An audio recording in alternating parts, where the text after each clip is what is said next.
দেশের মানুষের মাথাপিছু আয় ৩ লাখ টাকা ছাড়িয়েছে।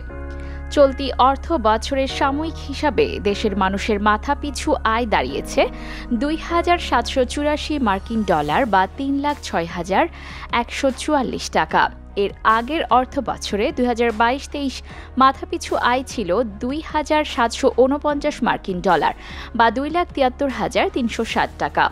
অর্থাৎ গত অর্থ বছরের চেয়ে মাথাপিছু আয় বেড়েছে ৩২,৭৮৪ টাকা। গত সোমবার বিবিএস এর ওয়েবসাইটে চলতি অর্থ বছরের মোট দেশজ উৎপাদন, জিডিপি, প্রবৃদ্ধি, বিনিয়োগ, মাথাপিছু আয় নিয়ে সাময়িক এই হিসাব প্রকাশ করা হয়। এছাড়া চলতি অর্থ বছরে জিডিপি প্রবৃদ্ধি ৫.৮২% হবে এবং গত অর্থ বছরে ৫.৩৭% প্রবৃদ্ধি হয়েছে বলেও জানিয়েছে বিবিএস।